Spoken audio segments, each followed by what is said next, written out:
Hi అండి. Welcome back to our channel sisters world. ఈరోజు మనం చేయబోయే రెసిపీ ఏంటనుకుంటున్నారా? టమాటా నిల్వ పచ్చడి. అదేంటి, ఇది ఎండాకాలం కాదు కదా! ఇప్పుడు నిల్వ పచ్చడి ఎలా పెడతారు? ఎండలో ఎలా ఎండబెడతారు? ఏం టెన్షన్ పడకండి, ఎండ అవసరమే లేదు ఈ ఈ పచ్చడికి. నేను చెప్పిన ఈ మెథడ్‌లో చేశారంటే ఈజీగా చేసుకోవచ్చు. అన్నీ ఇంట్లో ఉన్న వాటితోనే చాలా సింపుల్‌గా చేసుకునే రెసిపీ అండి. ఇది మనకి ఒక 15 డేస్ వరకు కూడా బయట పెట్టినా సరే ఫ్రెష్‌గా ఉంటుంది పచ్చడనేది. నెక్స్ట్ మనం టొమాటోస్ అనేవి ఇలా రెడ్‌గా ఉన్నవి తీసుకొని నీట్‌గా తడి లేకుండా ఆరబెట్టుకోవాలి. తడి లేకుండా చేసుకోవాలనమాట. చాలా టేస్టీగా ఉంటుందండి. ఒక్కసారి ట్రై చేయండి. మనం ముందుగా రెసిపీలోకి వెళ్ళిపోదాం. దానికోసం ముందుగా నేను ధనియాలైతే తీసుకున్నానండి. పెద్ద టీ స్పూన్ అంతా ధనియాలు తీసుకొని ఇలా డ్రై రోస్ట్ చేసుకోవాలి. ఆయిల్ అనేది ఏం లేకుండా డ్రై రోస్ట్ చేసుకోవాలి. నెక్స్ట్ అందులోనే మెంతులు కూడా వేసుకున్నాను. 1 టీ స్పూన్ మెంతులు కూడా వేసుకొని ఫ్రై చేసుకున్నాను.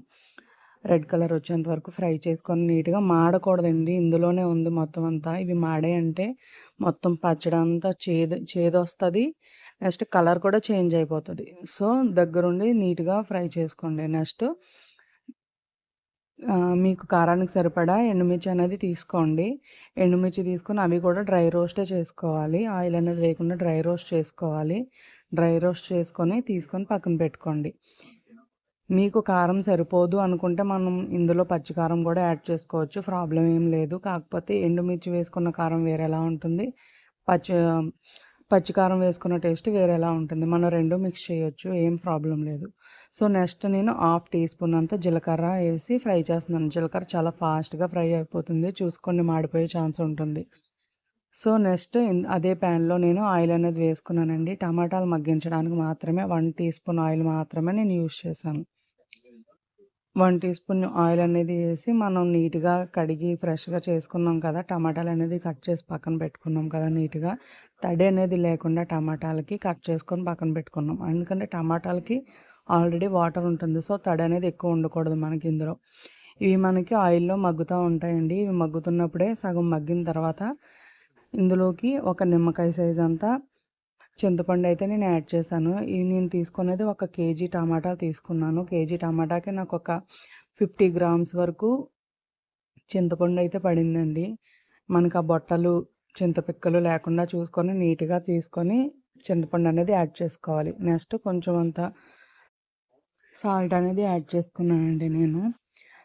మీ టేస్ట్‌కి సరిపడంత సాల్ట్ అనేది యాడ్ చేసుకొని నేనైతే ఒక ఫుల్ స్పూన్ సాల్ట్ అనేది యాడ్ చేశాను. చూస్తున్నారు కదా! ఇలా దగ్గరికైతే అయిపోవాలి. మనకు వాటర్ అనేది ఉండకుండా దగ్గరగా అయిపోవాలనమాట. చూపిస్తున్నాను కదా! ఇలా దగ్గరగా అంతా అయిపోవాలి మొత్తం అంతా. ఇది మనకు చల్లారాలి. ఇలా ఉండగా మనం స్టవ్ ఆఫ్ చేసుకొని ఇది చల్లారాలి. మనకు బాగా చల్లారే కొద్దీ ఇంకా కొంచెం గట్టి పడతదనమాట.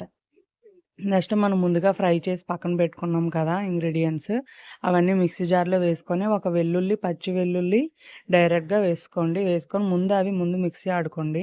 ఎందుకంటే టమాటా వేసిన తర్వాత అది కొంచెం మళ్ళీ మెత్తగా అయిపోయే ఛాన్స్ ఉంది కాబట్టి ముందుగా మిక్సీ చేసుకొని మనం ముందుగా ఉడికించి పక్కన పెట్టుకున్న టమాటా మిక్సర్‌ను కూడా వేసి మిక్సీ పట్టుకోవాలి. ఎక్కువగా గ్రైండ్ చేసుకోవద్దండి. కొంచెం కచ్చా పచ్చాగా మనకి టమాటా అన్నది తగులుతూ ఉండాలి పంటికి. మరీ పేస్ట్‌లా ఉంటే అది చట్నీ అయిపోద్ది. సో, చూసుకోండి. నెక్స్ట్ నేను అదే ప్యాన్‌లో టమాటాలు ఉడికించిన ప్యాన్‌లోనే అందులోనే ఆయిల్ అనేది వేసుకొని నేను పోపు పెట్టుకుంటున్నాను. పచ్చడికి పోపు అనేది వేస్తున్నాననమాట. పచ్చిశనగపప్పు, మినపప్పు, ఆవాలు, జీలకర్ర, ఎండు వెల్లుల్లి. వెల్లుల్లి రెమ్మలు మీరు రెమ్మలుగా తీసి వేసుకున్నా పర్వాలేదు. ఇలాగ చెదిపి వేసుకున్నా సరిపోతుంది. నెక్స్ట్ కరివేపాకు అండ్ 2, 3 ఎండుమిర్చి వేసుకొని మనం పోపు ఎలా అయితే వేసుకుంటామో అలా పోపు వేసుకోండి. ఆయిల్ అనేది ఎక్కువే పడుతుందండి. మీరు చూస్తున్నప్పుడు తక్కువగా అనిపిస్తుంది కానీ అది పచ్చడి చల్లారిన తర్వాత ఆయిల్ అనేది బయటికి రిలీజ్ అవుతుందండి. చూస్తున్నప్పుడు తక్కువగానే అనిపిస్తది. చల్లారిన తర్వాత ఆయిల్ అనేది పైకొచ్చేస్తది. చూస్తున్నారు కదా! మీకు కారం ఏదైనా తక్కువ అనిపిస్తే కనుక ఈ పోపుల్లోనే కొంచెం పచ్చికారం అడ్జస్ట్ చేసుకోండి.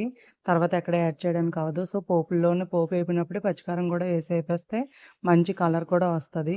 సో, చూస్తున్నారు కదా! చాలా చాలా టేస్టీగా ఉంటదండి. రైస్‌లోకి, టిఫిన్స్‌లోకి ఎందులో కన్నా సూపర్ అంటే సూపర్ ఉంటది. ఒక్కసారి ట్రై చేయండి. మా వీడియోస్ కనుక మీకు నచ్చినట్లయితే లైక్ చేయండి, షేర్ చేయండి, సబ్స్క్రైబ్ చేయండి. Thank you for watching.